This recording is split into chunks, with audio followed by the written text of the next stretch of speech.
read in the Parsha, there were two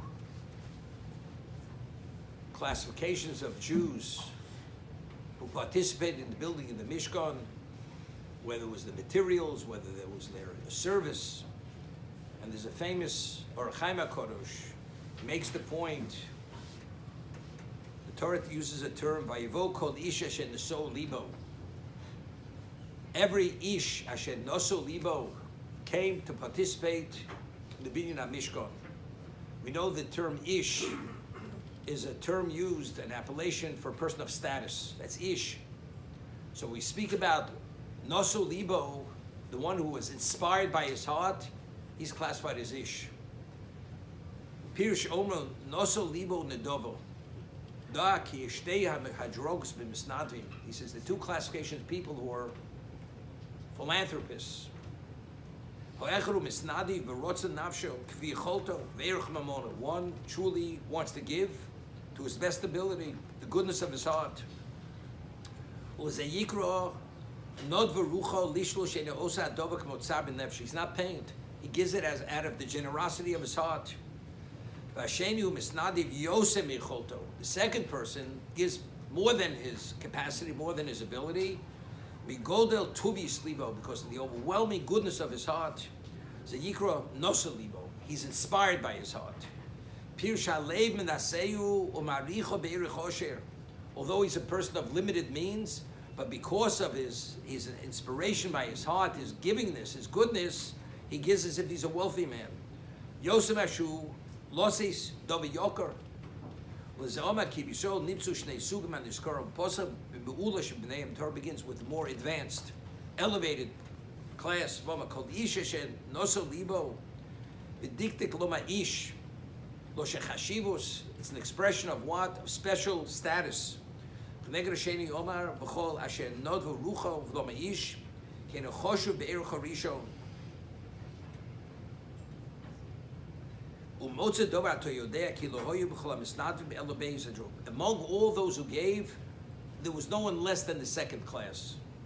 And they're both praiseworthy. I only want to point out one is more greater, more advanced than the other. Therefore,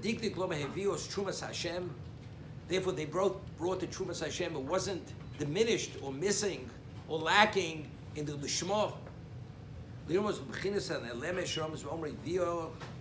Trumas Hashem, Shechaven al Amusko, Ikro Baldidvas Alev, Hinehi. Now it's interesting, we had pointed out one time, the Rambam in Hilchos Talmud Torah, when he speaks about a person who wants to acquire Kesed Torah, he says there are three crowns given to Klal Yisrael: Kesed Kuna, Kesed Malchus, and Kesed Torah. The crown of priesthood, the crown of kingship, royalty, and the crown of Torah, which is the greatest of all. And he says, Mi ashen noso libo liknos kesed Torah. The Rambam uses the term not mishen nodvo libo liknos kesed Torah, the one who, as a result of his givingness, he wants to acquire kesed Torah, ashen noso libo, the one who's inspired by his heart to acquire the kesed Torah. And then he goes to explain, pas melech tochal, my suratishter, to live literally at the bare minimum. Like Shlomo Melech says, tzaddik ochel sov nafsho, only to sustain yourself, nothing more than that. But why does the Rambam choose? Every word in the Rambam is written with a specific intent.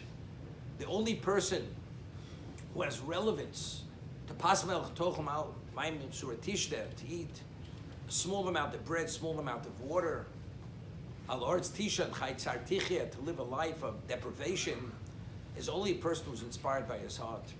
Because life is only incidental in regard to Torah itself. If life is incidental, a person doesn't experience any level of deprivation that he's deprived. But if he's giving it because he wants that, and he wants to have that, and he's not inspired, then factually he's not there. So if he goes and he deprives himself, denies himself, he's always feeling that aspect of deprivation. If that's the case, it's not gonna work. It's only the person that he lives and he's inspired only for Torah itself, and he wants to achieve that special level. Nothing means anything other than that. So when nothing means anything other than that, then everything else becomes an incidental.